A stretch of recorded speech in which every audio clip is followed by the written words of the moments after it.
to introduce Audrey Lorberfeld and Samdisha Kapoor.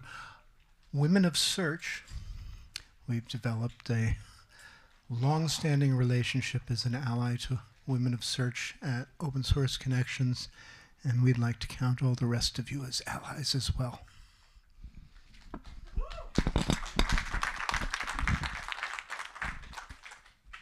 Hello. Okay. Thank you for having us. I'm going to pass it to Samdisha to introduce herself, and then we will get started. Yeah. Should we wait? Oh, it's up on the screen. Yeah, I'll do that. Okay. Yeah. Hey, everyone. Oh, This is not on. can we also have the sticky one? We can just go, yeah. Hey, everyone. I'm Samdisha. I am the co-presenter today with Audrey, presenting on this topic of how great search PMs build for impact. Yeah, you heard my name. I'm a senior product manager for search relevance at Wayfair, and that's my contact detail up there. We also had another author who could not make it here today, Olena. She's over in the UK. She is a senior product manager at a company called Reed. And I'm Audrey, if you guys don't know me. I'm the founder of Women of Search, and I'm also a software engineer at SourceGraph. We also wanted to give a big shout out to two people specifically, one of whom is in the audience now, Tito and Natalie. Tito and Natalie helped us tremendously. They gave us a ton of their time in informational interviews and notes and slides and all the things. So huge shout out to them, and I highly recommend making connections with them if you ever have the chance.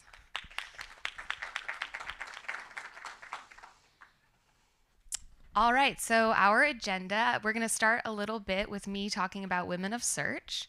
Then I'll pass it to Samdisha to talk about why search is such a unique field and deserves a brand new playbook. And then how great search PMs can be the most impactful.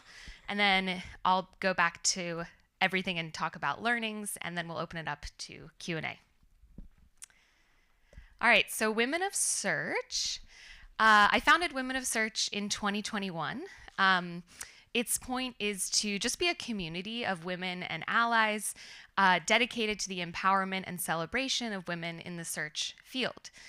Our mission is to provide a network and platform for technical growth, mentorship, and knowledge sharing. And I did a little statistics diving a couple weeks ago, and I'm really excited to say that we are over 285 members across 10 countries, and we have people employed at companies of all sizes, from big tech, Fortune 100, Fortune 500, to very, very small startups. So I encourage everyone to join us, women and allies alike, and make connections with us all. You can catch us at recurring slots at Haystack US and Haystack EU.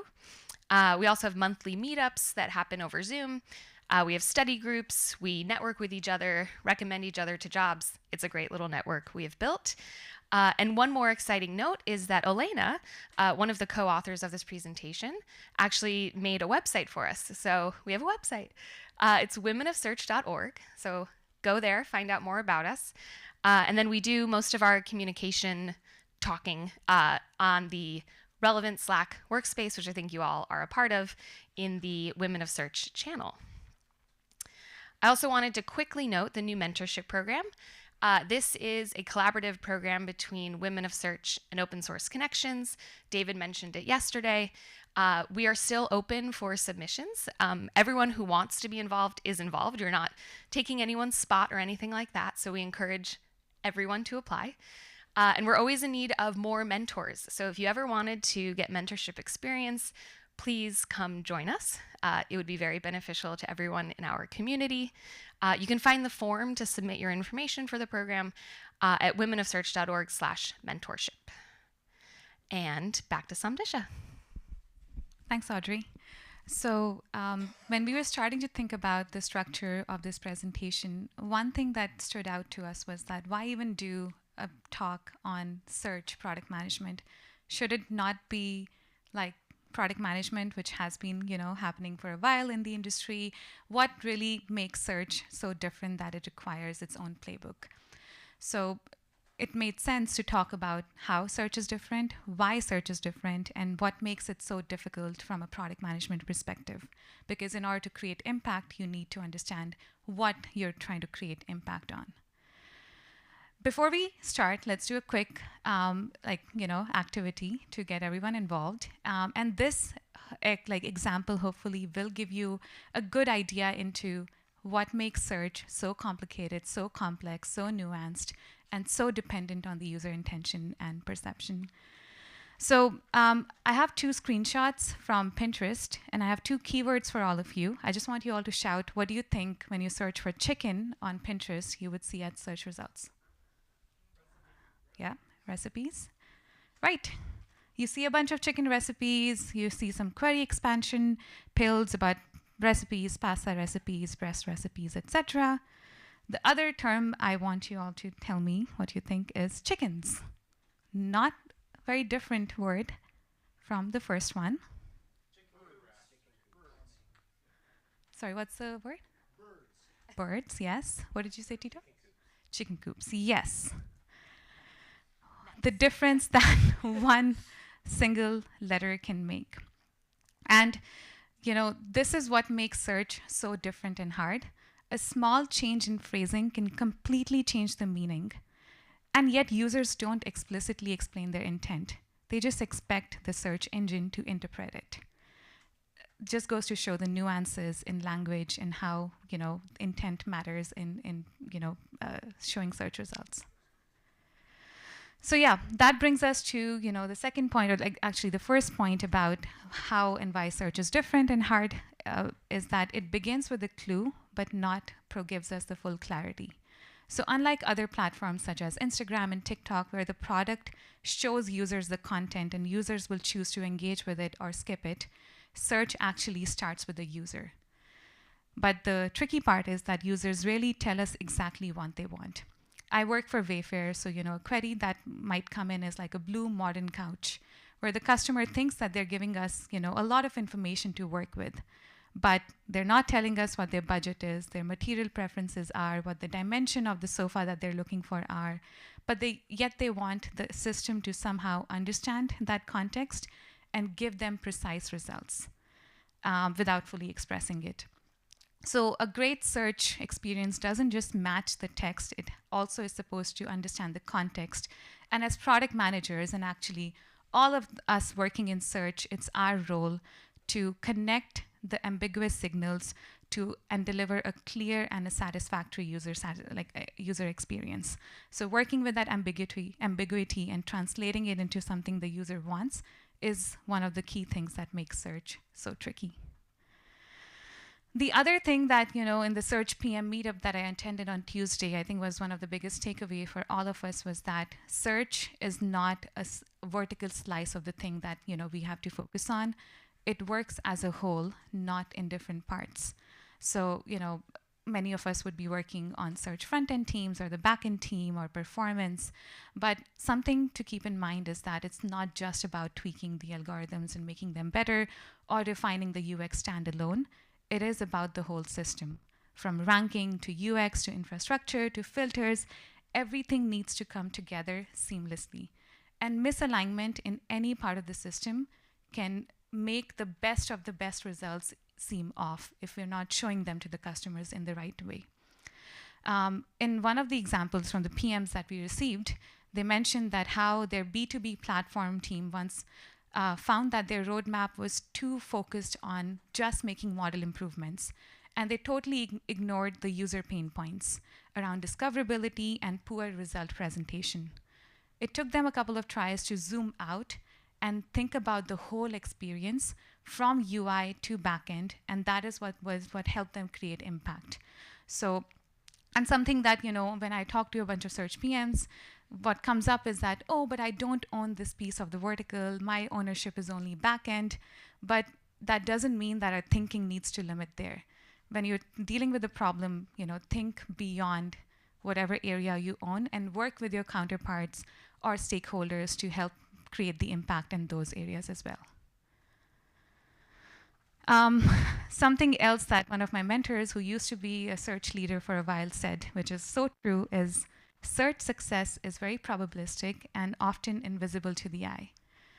10 years ago, if you asked someone about how Google search results are, what would you hear? It's pretty good. If you ask them today how Google search results are, it's pretty good. But in the back end, there's so much has advanced, so much has improved. But to the customers or users, search success will always be invisible. Rather, that is what we're trying to do. As search, we are just a medium for customers to get to the point or the product or the document or whatever they're trying to get to. So we should try to remove as much friction from their way as possible. So what stands out to them is an irrelevant result, but something when it's working fine, success is often invisible. Another example from one of the PMs that we gathered is that, and it's a pretty funny one about how search impact can oftentimes be invisible, is that in LinkedIn, the user research team once shipped a feature, and they did some user interviews to see how users were responding to that improvement. They didn't really specify what improvements they made. They just did an A/B live interviews with them where they showed them 2 versions. And to everyone's surprise, customers were pointing at some things that they hadn't even touched in so long. And they totally missed the actual improvement that they were trying to seek feedback on. So that just goes to show that any improvement you make is invisible, and our job and defining success should be to remove friction from their journey as much as possible. Something that makes it a bit more tricky for product managers in this context is communication. Something's going to work or not, when success is 100% guaranteed or not. Our attempt should be to get as close to the result, as close to 100% as possible, knowing very well that we may never get there. And how do you communicate that upwards and horizontally is like a challenge that PMs have to work with, and what also makes search so complicated. Search also has different forms, and what role it plays in the overall business. Knowing that context is really, really important. For ChatGPT or Google, search is the product. So as a product manager focused on search, you'll be thinking about different things as opposed to TikTok, where the algorithm and the recommendations feed is the product and search is a fallback. So what role search plays in your organization also differs. I've worked as a pricing and promotions PM in the past, and no matter what company I moved to, the job of the pricing engine was always to do the same thing. But search and the context of search depends and varies from team to team, company to company. So yeah, those were some points on just trying to ground us all on the complexities behind the search world, what makes it challenging and fun and tricky. And I hope none of this was a surprise, because I'm sure all of us face this in our day-to-day, but it felt that important to talk about that and address why search deserves its own playbook. So with this context, let's move on to the next section, which is about how do great PMs, work with this uncertainty in this complicated domain and yet build for impact. And again, I'd like to shout out to all the PMs that we talked to. It's a collective learnings and lessons that we have, accumulated along the way. And yeah, let's do that. So, starting the first and the most fundamental thing that as product managers, in order to build impact is to understand where that impact should happen. In the first section, we saw that search is unique because it's subjective and probabilistic, and success is not always clear. Success rather is a feeling, but how do you translate that, convert that into metrics? One way to go about that is to start from the top, to really understand what your business is doing, to, if it's Wayfair that I work for, what is it that they're trying to do? Are they trying to, at this point, grow into a different market? Is their goal or outcome to increase revenue, to increase a market share, to expand into newer markets? Really starting from the top and understanding what the business is doing. And then the second step to end the business alignment is to understand how can search contribute to that overall vision. If Wayfair is trying to expand into a new market where the language is different, then the search's role in that outcome would be to make sure that the new languages are supported by that market. So starting from the top, getting that business alignment, and really understanding how your product, your piece of the product, can contribute to that overall goals of the business is one way to start to define success and create an impact. The next step is to understand behavioral changes, that what are the specific actions that will demonstrate that improvement, and what is it that we're trying to shift. Again, the example of or another example could be growth. If Wayfair is trying to grow into a newer market, then do we expect a lot of new customers to come onto the website? And if so, are they going to search a lot with newer terms? So the focus maybe in that quarter or that cycle shifts to making sure that the search experience for new customers is optimal, and we're improving that. So starting from the top and then trying to understand what behavioral changes we want to support is the second step in how we try to define success. And then signal validity is something that is not a one-time process, but we should constantly do that, where the chosen metrics that we have, whether they are reflecting the user satisfaction or whatever the goal that we're chasing is or not, is something that we should always strive to do. I mostly have worked in e-commerce, and a trap that I found myself falling into is the trap of chasing after clicks. And e-commerce is such a domain that people will click on multiple options before selecting one. So to try and optimize clicks was maybe not the best measure to go after, because I myself as a shopper like to browse through 10 different dresses before I select one and maybe add that to cart or save a link or whatever. So I found myself chasing the wrong metric that wasn't really reflecting the user satisfaction. Those metrics in product terms are called vanity metrics, which look good on the outside, page loads and page views and searches, but truly whether that is contributing to your overall goal is something that PMs should try to get clarity on, build clarity on, and then work towards moving that goal. One framework that I have found myself using is, you must have heard of Amplitude. So they have a North Star workshop where there's a lot more to that workshop than what you see on the screen, but this is sort of like the outcome of that workshop that they do. So again, it starts from the top. If it's Google, their goal is to increase revenue. So that's where they start. And then they really try to come up to a single metric that is tied to the product's success that can directly move the revenue.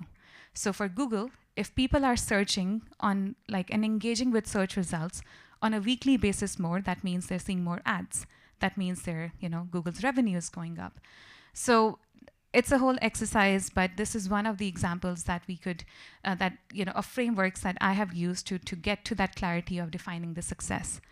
And North Star, even though it's a single metric, there's multiple drivers to that single metric that product managers should also try to define and have clarity on. There's breadth metrics, such as how many active users are you getting on a weekly basis, on a monthly basis, is key. If you see that number go up or down, then that is a reflection of how well your search is doing or how much are your customers trusting the search. If their queries per session are going up, then that could be a good thing or a bad thing. Maybe they're not finding the right results and they're having to search a lot more. Or maybe they're so engaged that they're searching a lot more. So having the depth of how well the customers are searching or what their journey looks like is also another way that we should try to measure and define success. And there's frequency metrics as well, that how many sessions per week are we getting, and if that is going up or down. And all of these metrics and whether them going up or down is good or not depends on the goal that you're trying to chase. But yeah, just one framework. Highly recommend you check out. Amplitude has a full PDF and a workshop playbook of how to run this if you're interested in doing that for your company.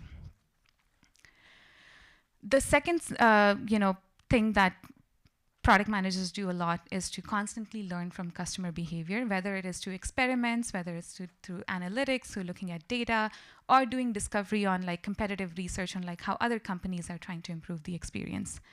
I sat down with a ex-search product manager from Pinterest who gave me a lot of great insights on how they used to learn from the small like behavioral nuances and try to make improvements there. So one key insight that they found is that customers, like I said earlier, will not just engage with one click or one product, they will click multiple times. So landing on the ideal number of clicks for a search results page was really helpful for them to understand whether this search session was good or healthier for a customer or not. If customers on average click on 10 items before saving something to their pins or like boards, whatever, then that customers will click on 10 different products. That shouldn't mean that it was a bad session or like a reflection of a poor relevance. The other valuable learning from Pinterest that I got was the relationship between the query length and search performance.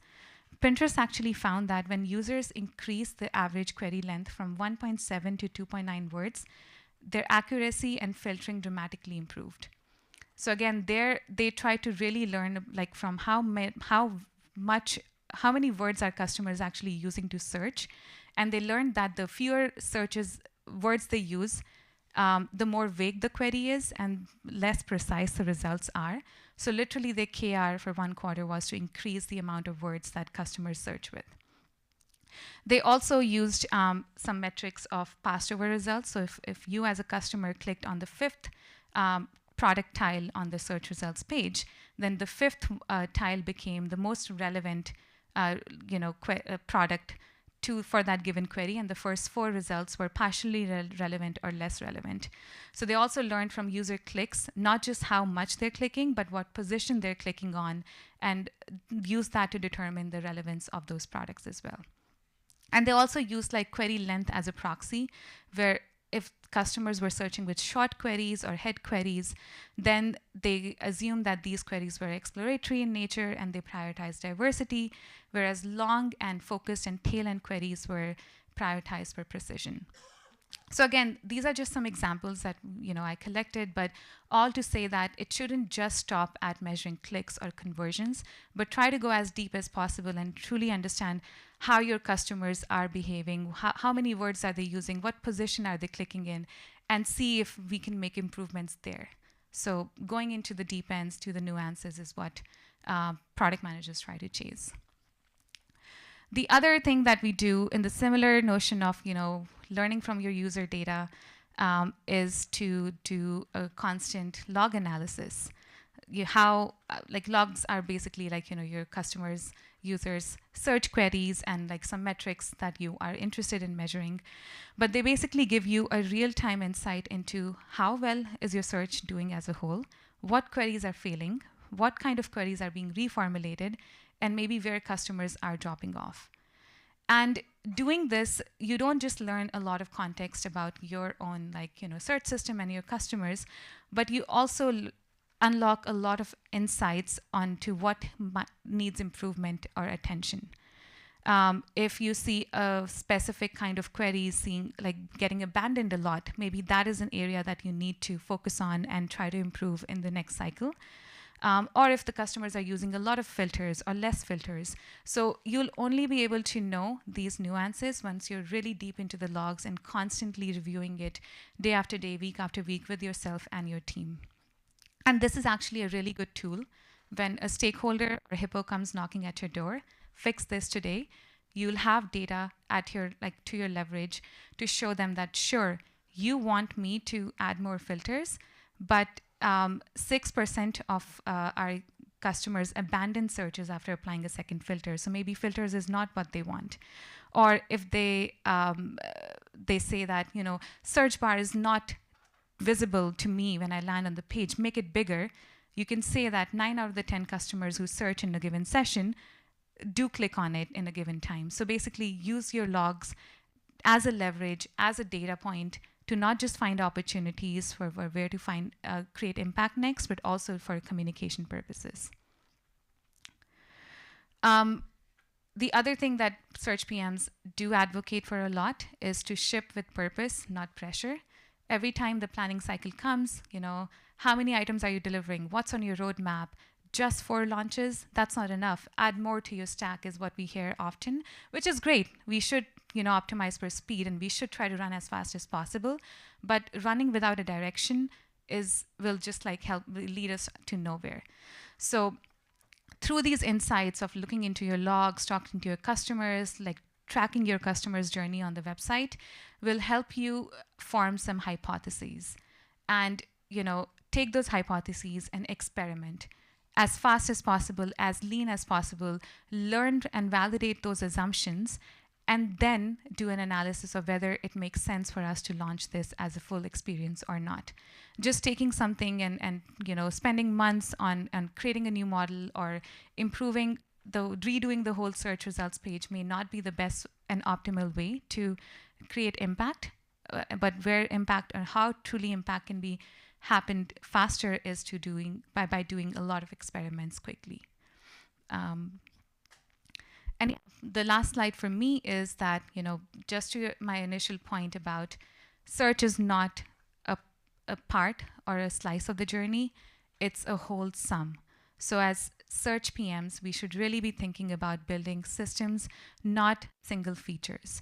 Even if you're tasked to improve a small part of the experience, try to expand that into how does this particular ask or feature contribute to the overall goal, and what else, is a model change or algorithmic tuning the only way to fix this, or can this be improved by a front-end change that we can make? So really expanding the horizon and looking at the problem from different lenses is how you can truly create an impact.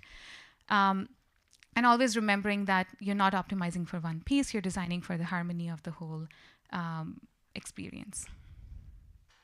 Yep. I'm going to pass it on to Audrey for some learnings. Thank you. I'm going to go off script for 1 second. Can we just have a round of applause for Samdisha? She put so much work into this deck. I'm a software engineer. I'm brand new to product management. I learned so much through talking and working with her. And Elena, if you're watching online, thank you too. Just wanted to make that very clear that I am just along for the ride. And this was all women of search who are product managers and our allies in the field stepping up and helping put this incredible presentation together. So thank you. All right, I'm just going to do some TLDRs about what Samdisha very elegantly said in the previous sections. Some learnings that I and we took away from all the interviewing and content we read while putting this slide deck together is that prioritization is one of the hardest things any product manager has to deal with, and it's even harder when you're in the search field. These are some frameworks that we came across often. This is not to say these are the only frameworks. We have RICE. RICE stands for Reach, Impact, Confidence, and Effort. We have the classic Impact by Effort matrix, which I personally have used, and I like that one. We also have a cost of delay framework. So this is basically figuring out if it's like how much will be lost if you delay a feature. And the main takeaway that I learned from this process was that while prioritization is key, prioritization without purpose is nothing. So basically, frameworks are customizable and adaptable. And if you view a framework as a prescriptive set of guidelines to tell you what you can and cannot do as a search product manager, you are not going to do the best work you can. In order to do the best work, product managers, especially in the search field, adapt these frameworks to fit their specific business and their specific team. So something like your team size, your team's average execution speed, your team structure, your business org structure, all of these things will define how you fit these frameworks into your actual IRL workflows. Opportunity sizing is another thing search PMs do a bunch. This is basically figuring out the impact and size of the opportunity given to you, and then figuring out whether or not it's worth it to pursue.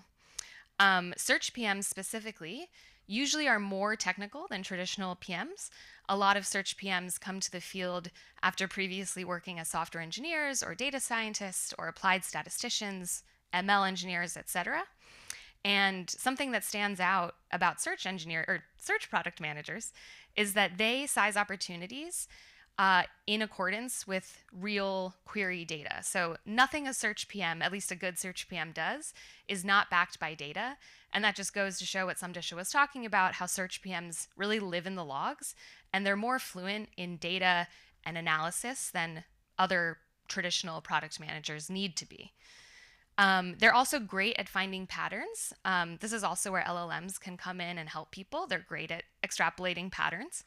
A lot of times as product managers, I think people hear from particularly loud and aggressive customers that want your product to solve their very specific need.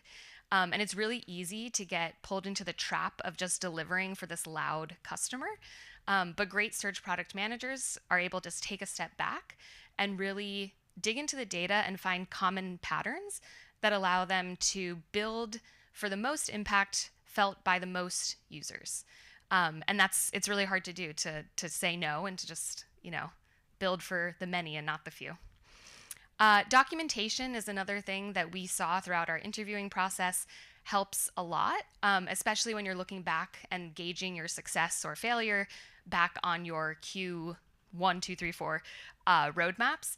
Documenting your decision process behind which items you prioritized implementing and which you didn't, especially when you basically cite, SQL queries or dashboards or something that led you to that decision, is a really powerful thing that helps people prioritize and also approach upper management with the confidence that says, no, I do want to prioritize this. This is why I am fully confident that the numbers align with what I'm saying.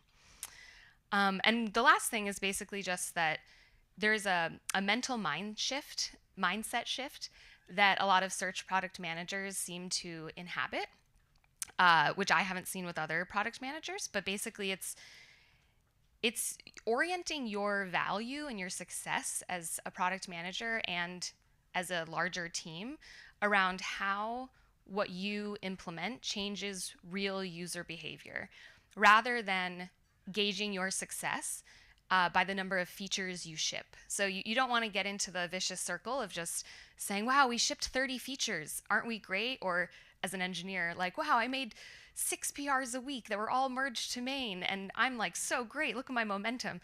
It's not about that. It's about impact. And the more you can keep your eye on the impact prize, the more successful you will be in life, but also as a search product manager.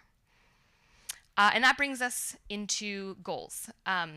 So great search product managers are able to define not just goals that are actionable and doable within a certain time frame, but also goals that have real impact. And the way that a lot of this manifests is through crafting well-written OKRs. In general, a good OKR needs to be anchored to a business goal, like Samdisha was saying, linked to real user actions and data, and measurable. We all like measuring. You also want to, in the process of crafting the OKRs, align with as many stakeholders and other teams as possible. I think it's really easy for us as search people to only talk to other search people, but doing this will really just only do a disservice to you and your team. You want to step out of your bubble, and that will allow you to build for as many edge cases as possible, which is always good. And just like frameworks, OKRs should be adjustable.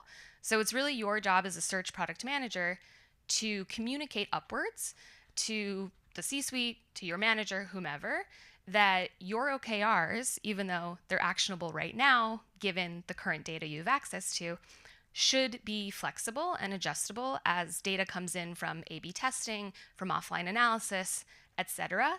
And it's your job to kind of create this space for experimentation and flexibility, not only to allow real world impactful analyses to take place, but also to protect your engineering team's time, to protect your time, and basically just make sure you actually can over deliver and make people happy. So I just wanted to give a few examples. Some of these are repetitive from what Samdisha said, but I think it bears repeating. These are examples of how you can craft a good OKR based on some vague goal that upper management might give you. So if upper management is like, hey, we need more money, we need more revenue. Something you can say as an OKR is to increase your purchase rate from search on high intent queries from some percentage to some percentage. And obviously those percentages will be statistically significant and you'll do analyses, etc. If instead upper management says, hey, we're interested in growing new users, you might turn that into an OKR that says, we aim to raise first-time search engagement from new users by X percentage in Q1 or Q2, whatever. If instead the business says, hey, we want to actually retain users and get users deeper into the product, you might translate that into, we want to grow repeat weekly searches per returning user from 1.3 to 1.6%. And all of these is just really being able to quantify a vague goal and really like being comfortable in ambiguity. That's a big skill for search product managers. And we also wanted to leave everyone with some community best practices because we know a lot of people, especially if you're at a small stage startup or early stage startup, you might not have a search product manager. I think search product managers as a discipline are usually for more mature businesses. So these are things you can implement as an engineer, as an analyst, etc., even if you don't have a dedicated search product manager. So review logs quarterly, weekly, biannually, whatever cadence works for you with your team. So again, just like uncover those patterns. The more patterns you can uncover, the easier your job will be. Set recurring check-ins with cross-functional partners. This one I think we've said often, but it's that important. Bring engineers into your user calls. I actually had my first user call at SourceGraph the other day, and it was incredibly helpful because now I can build with like an actual human face in mind, and it just makes my work more pleasurable, more tangible, and I think it just betters everything. And then again, don't listen to the one loud customer. Don't fix one specific use case, one specific query. Root cause analyze some pattern that you uncover and build for the many, not the few. And lastly, or not lastly, second to lastly, communicate with intention. Again, Samdisha said this very well earlier, but we wanted to convey that saying no early and with data-backed rationale is completely okay and something that a search product manager who is good at their job will do semi-often in the goal of like protecting their team's time, mental space, and ability to actually build things and ship features. Managing horizontally and upwards, again, managing those expectations, carving out time for your team to experiment and change course based on data you receive from your experiments is key. And just anticipating team needs before they turn into big problems. This is just like a product sense that search product managers told us that they grow over the course of their career. It's not something you might be able to target explicitly as a growth area, but it comes with experience and is very important in exceeding in the job. So TLDR of the TLDRs. Define success before you begin. We hit that one earlier. It's very, very important. I think something that great search product managers bring to the field, especially because we're slightly interdisciplinary, is critical thinking. So we don't just follow what everybody else is doing. We really look at the data, we talk to users, and we approach things with a critical lens that other product managers might not necessarily think is a tool in their toolbox that they should use. Great search product managers obsess over the data. I think we all love to obsess over data, and that can only make you better at your job as a search product manager. So keep doing that. Shipping with purpose, we've gone over this one. Document your goals, clarify user problems, give your engineers like actionable, doable, known problems that they can work on, and everybody will be very happy. And then work beyond your search team. Get out of your bubble, talk to as many stakeholders as possible, and that is the path to succeeding. All right, that's all we have for you. We'll open it up for Q&A, and these are the contacts.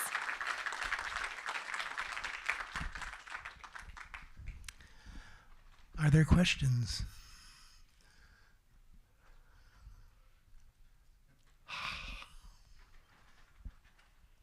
You walk faster than I do. It's a lot of wires. Careful. He's trying to kill me. Hi, thanks.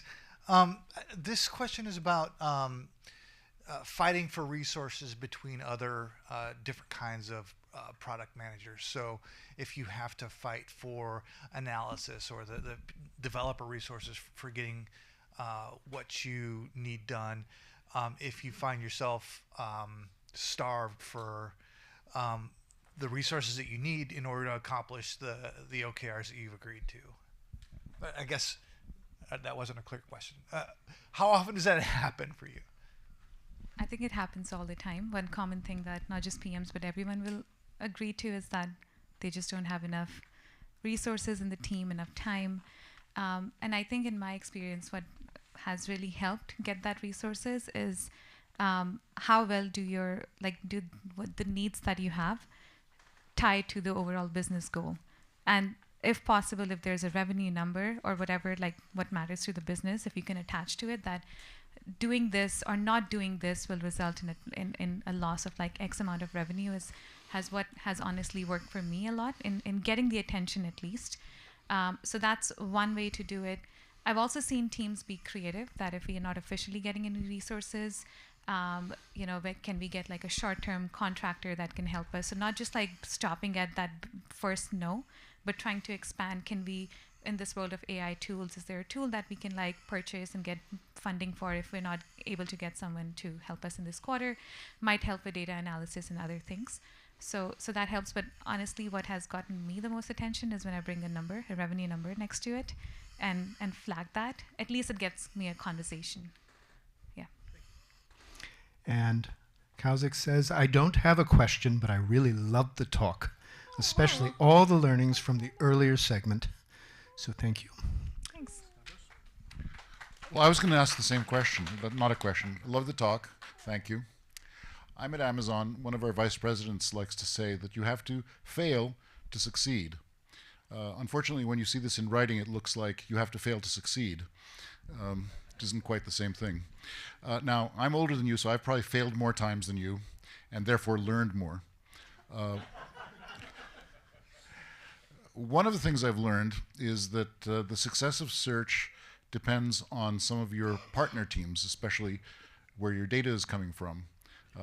It also depends, in my case, one of my positions was in a company where I was doing internal search, so that all of my users were accessible to me. I could send out an email to all of them or schedule training sessions or whatever. So how do you deal with these other teams? I mean, you've sort of concentrated on what the search person can do. How do you address the problems with data quality? So the first time I complained about data quality, they said, you're the search guy, do search.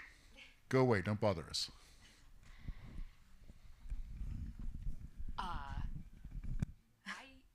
Okay. Not as a search product manager, which I know is not the point of your question, but as an engineer, I have found that every time I've reached out to the data team and asked like, hey, can I implement some telemetry for this thing? Or what is the context behind why we don't measure XYZ? They literally every time are like, oh my God, you noticed? Like, thank you so much. Like, let's work together and make the data better. And they're just so happy that someone outside of their bubble is actually interested in their interest. And I've never had a negative experience bringing gaps in telemetry or data quality to the attention of data people. I think as long as you do it correctly, people will get super excited about it and fix things. Oh, what kind of data? Let's say you're doing e-commerce, Okay. and your descriptions are all very vague, like Oh. this fashionable, wonderful item will make you stand out. You say, what the hell can I search for in that description? Stavros said, no, the other thing. No, the other thing. Okay, maybe I'll turn it over to the ecom actual search product manager for that one then. Just to be clear, is it the product metadata or description that is noisy, and has a lot of text that you don't want to use? It has text that you can't really search on intelligently. I mean, I'm transposing from it's a different domain, but in the e-commerce area, I've noticed that especially in fashion, let's say, you say the user may want a dress for prom. Well, how do you find that? Very few dresses are going to be advertised as this is the perfect dress for prom. But there are characteristics of a prom dress that you might be able to find, but even better if you could get better data from the seller that says, tell us please in your description what kinds of events this item of clothing is good for. I see.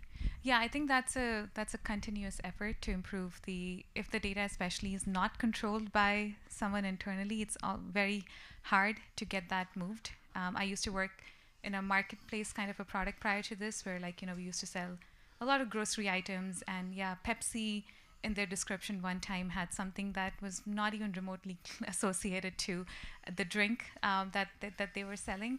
They were selling an experience and a feeling and this and that, and we were like, this we can't use. So knowing what kind of data to use or not is one of the first ways that we started off. And I know my machine learning lead is here.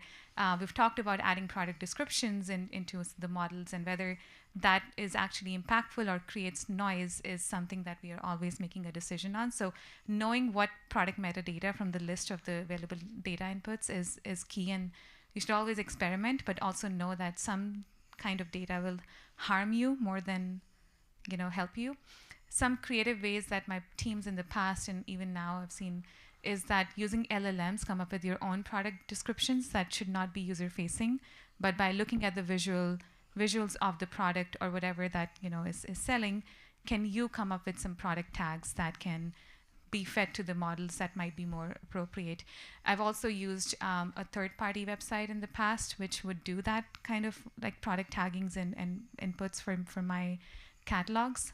So that company was Site. It's a Canadian company. I'm from Canada, so SYTE. But we would send them a daily file of all the catalog products we have for the apparel section, and they would generate tags and give it back. And that actually saw a lot of improvement versus what our internal merchandisers were using. And we were actually also sharing that data with them, that this is the kind of descriptions and tagging that is working for us. But also parallelly, as PMs, you just have to make noise as much as possible. I try to collect, or used to collect, a log of all these funny, fuzzy descriptions, and in whatever forum possible, share it back and show them best practices. It's hard when the data is not in our control, but it's somewhat manageable, or able to, if you shout loud enough, then someone will prioritize it somewhere, or you go with these other routes. I don't know if that helped or answered the question. All right, we've run over. Let's thank our Oh, no. speakers. Thank you so very much.